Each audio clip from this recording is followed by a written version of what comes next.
নির্বাচনের সময় এরকম পুলিশ অফিসারের বিশেষ প্রয়োজন।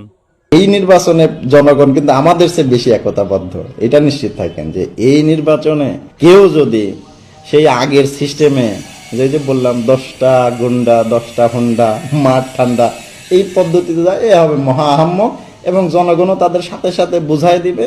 আর আমরা তো প্রশাসন আছি তাদের বুঝাই দেওয়ার জন্য, আইনি ভাষায় কঠিন অবস্থা তার হয়ে যাবে, এটা তো আপনি বুঝতেই পারবেন। এত কিছু বলার পরেও, এত কিছু করার পরেও যদি না শুনে, ভোট কেন্দ্রে যদি আবারও সেই আগের মতো দখল লুণ্ঠন এবং আমাদের প্রতি আক্রমণের অবস্থায় চলে আসে, আমরা ভাই বাঁচাইতে জনগণের অধিকার রক্ষা করতে তো গুলি করবই।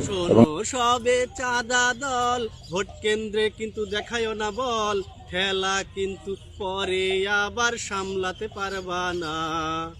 তোমাদের পাওয়ার জানি হ্যাডাম আছে কতখানি, 17 বছরে একটা বালু ট্রাক সরাইতে পারো না।